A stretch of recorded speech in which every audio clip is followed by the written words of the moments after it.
The morning I saw my ex-wife's mother again, the whole world seemed to stop breathing. I had spent 7 years convincing myself that some doors were closed forever, that some names should never be spoken out loud, and that some memories were better buried beneath work, silence, and the ordinary noise of life. But there she was, standing near the flower stall outside the old city market, holding a small bunch of white lilies in her trembling hand, looking older, softer, and sadder than I remembered. And when her eyes met mine, she did not smile at first. She simply stared as if she had found a ghost in broad daylight. Then she stepped closer, touched my sleeve gently, and whispered words I was not prepared to hear. "I still think about you sometimes. If you believe in kindness, second chances, and the quiet power of forgiveness, please like, comment, share, and subscribe to Lifeline Diaries." Sometimes a story does not return to us to reopen wounds, but to teach us why they had to heal. My name is Callum Reyes, and years ago I was married to a woman named Sienna Vale. We were young when we met, young enough to mistake excitement for destiny and stubbornness for strength. Sienna was beautiful in a way that made rooms feel brighter when she entered them, but she also carried storms inside her chest that neither of us knew how to calm. Her mother, Maribel Vale, was the opposite. She was quiet, patient, and warm, the kind of woman who could turn a simple breakfast into a memory and a tired house into a home. During my marriage, when Sienna and I fought, Maribel would never take sides loudly. She would place tea between us, lower her eyes, and speak gently about the importance of choosing love even on days when pride felt louder. Back then, I thought she was just trying to keep peace. Years later, I understood she was trying to save us from becoming strangers. The marriage ended on a sunny Thursday afternoon, not with shouting, not with broken dishes, not with dramatic accusations, but with silence. Sienna packed 2 suitcases while sunlight spilled across our bedroom floor, and I sat at the edge of the bed watching the woman I loved fold her life away from mine. We had lost a baby months earlier, and grief had turned us into 2 people living in separate rooms inside the same sorrow. I wanted to talk about it, she wanted to run from it. I blamed her distance, she blamed my helplessness. In the end, neither of us was cruel, but both of us were wounded enough to hurt each other anyway. When she left, Maribel came to return the spare house key. She stood on my porch with red eyes and told me that not every ending meant someone had failed. I was too bitter to believe her. After the divorce, I disappeared into routine. I sold the house, moved across town, took extra shifts at the architectural firm, and trained myself not to look back. I avoided places Sienna loved, skipped mutual friends' gatherings, and deleted old photographs until my phone looked like the marriage had never existed. But memory is not stored only in pictures. It lives in smells, in streets, in songs playing from passing cars, in the way sunlight falls across a kitchen table. For years, I carried Sienna like a quiet ache, but strangely, I carried Maribel too. Not romantically, not in any forbidden way, but like the last witness to the best version of me. She had seen me before disappointment hardened my voice. She had seen me when I still believed love could survive anything. That morning at the market, I had gone to buy peaches for my neighbor, Mr. Alonzo, who had recently come home from surgery. It was a clear, golden day, the kind of day when shopkeepers lifted their awnings early and children chased pigeons near the fountain. I was standing beside a fruit cart when I noticed Maribel. She was thinner now, her silver hair tied neatly at the back, her face lined by years I had not been there to witness. For 1 second I thought about turning away, but she saw me before I could move. Her lips parted, and all the years between us collapsed. She asked how I had been, and I gave the kind of answer people give when the truth is too heavy for a sidewalk. I told her I was fine, that work was good, that life had been steady. She nodded, but her eyes studied me like she knew the difference between steady and happy. Then she told me she came to the market every Thursday to buy flowers for her small dining table. She said Sienna had moved to another state 3 years ago, remarried briefly, divorced again, and now worked with children at an art therapy center. I did not know what to do with that information. It landed inside me softly, painfully, like a letter delivered too late. We walked slowly toward a shaded bench near the fountain. The city moved around us, bright and careless, but between us there was a quiet pocket of old history.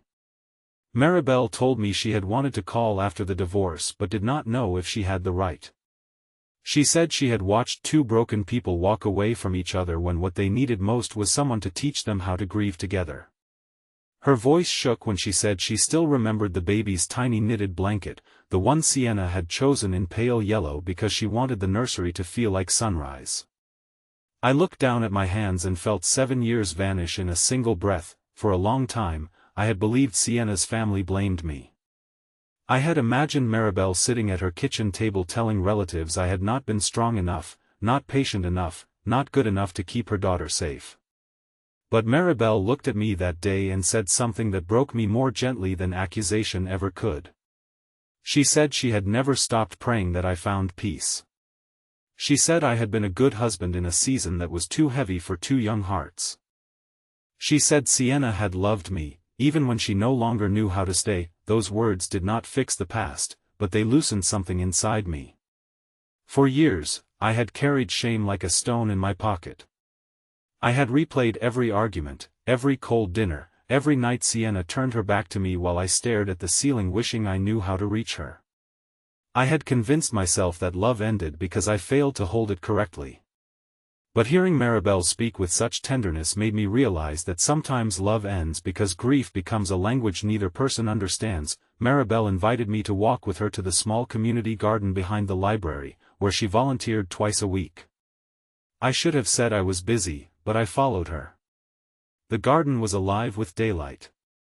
Tomatoes climbed wooden stakes, marigolds leaned toward the sun, and elderly volunteers moved slowly between rows with watering cans. Maribel showed me a bench dedicated to her late husband, Arturo, who had died the year after Sienna and I divorced. I had not known. She said grief had visited her house more than once, and each time it rearranged the furniture of her heart. Then she laughed softly and said the heart was stubborn because somehow it kept making room. As we sat there, she admitted that her words outside the market had sounded strange. She said she did not mean them in a way that would dishonor anyone. She meant she thought about the young man who used to repair her broken porch light without being asked, who carried grocery bags from her car, who once spent an entire afternoon building a bookshelf because she mentioned her novels were stacked on the floor. She said after I disappeared from their lives, it felt like losing a son without permission to mourn him. That was the moment I turned away because my eyes filled before I could stop them. I had spent years pretending I needed no one from that chapter. Yet there, in a garden full of sunlight, my ex-wife's mother gave me something I did not know I still needed: permission to have mattered. Not as a failed husband, not as a painful memory, but as a person who had once belonged to a family and left a kindness behind. The suspense of that day did not come from secrets shouted in anger. It came from quiet truths arriving one by one. Maribel told me Sienna still kept one photograph from our wedding, not displayed, but tucked in a book of poems. She told me Sienna had once called her crying after seeing a man in a blue coat at an airport because from behind he looked like me. She told me my name did not come up often, but when it did, Sienna grew quiet, not bitter. I listened without asking for more. Part of me wanted to know everything. Another part knew that curiosity could become a doorway back into pain. Before noon, Maribel asked if I would join her for lunch at a small cafe near the library. It was the same cafe where Sienna and I had once celebrated our first apartment approval with cheap sandwiches and too much coffee. I almost refused, but Maribel seemed fragile in a way that made refusal feel cruel. Inside, sunlight poured through wide windows, and the smell of fresh bread wrapped around us like an old comfort. We sat across from each other, and for the first time in years, I talked honestly about what my life had become. I told her I had never remarried. I told her I had dated once or twice but always pulled away when things became serious. I told her I had built beautiful homes for strangers while never feeling fully at home inside myself. Maribel listened with tears shining in her eyes. Then she reached into her handbag and pulled out a folded envelope, worn at the edges. She said she had carried it for years, unsure if giving it to me would heal something or disturb something better left sleeping. My name was written on the front in Sienna's handwriting. My chest tightened. Maribel explained that Sienna had written it 6 months after the divorce but never mailed it. She had left it at her mother's house before moving away. Maribel said she had no right to keep it forever and no courage to send it sooner. That I held the envelope like it might burn me. For several minutes, I did not open it. Around us, people ordered soup, laughed over coffee, checked phones, and lived ordinary lives while my past sat folded in my hands. Finally, I opened it. The letter was not long. Sienna wrote that she was sorry for leaving me alone inside a grief that belonged to both of us. She wrote that losing our child had made her feel like her body was a house that had failed everyone. She wrote that when I tried to comfort her, she heard pity instead of love, and when I tried to be strong, she mistook it for distance. She wrote that I deserved more than the version of her that ran away. At the end, she wrote that if life was kind, maybe one day we would forgive each other without needing to return. That I did not cry loudly. I simply lowered my head and let the tears fall onto the page. Maribel reached across the table and covered my hand with hers. In that cafe full of daylight, I finally understood that closure was not a door slamming shut. Sometimes closure was a letter arriving late, a mother's trembling hand, and the realization that the love you lost was real even if it did not last. After lunch, I walked Maribel home.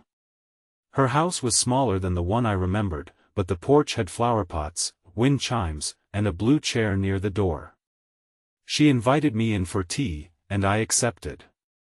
The rooms were filled with photographs, but not many of Sienna.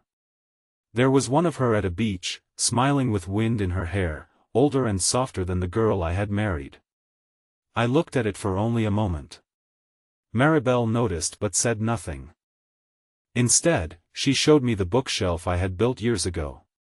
It was still there, slightly uneven, holding novels, recipe books, and a framed picture of Arturo. She said every time she dusted it, she remembered that kindness could survive even after relationships changed names. As afternoon light moved across her living room floor, I realized something important. I had avoided the past because I thought remembering would destroy me. But the past was not a monster waiting in the dark. It was a wounded room inside me, and that day someone had opened a window.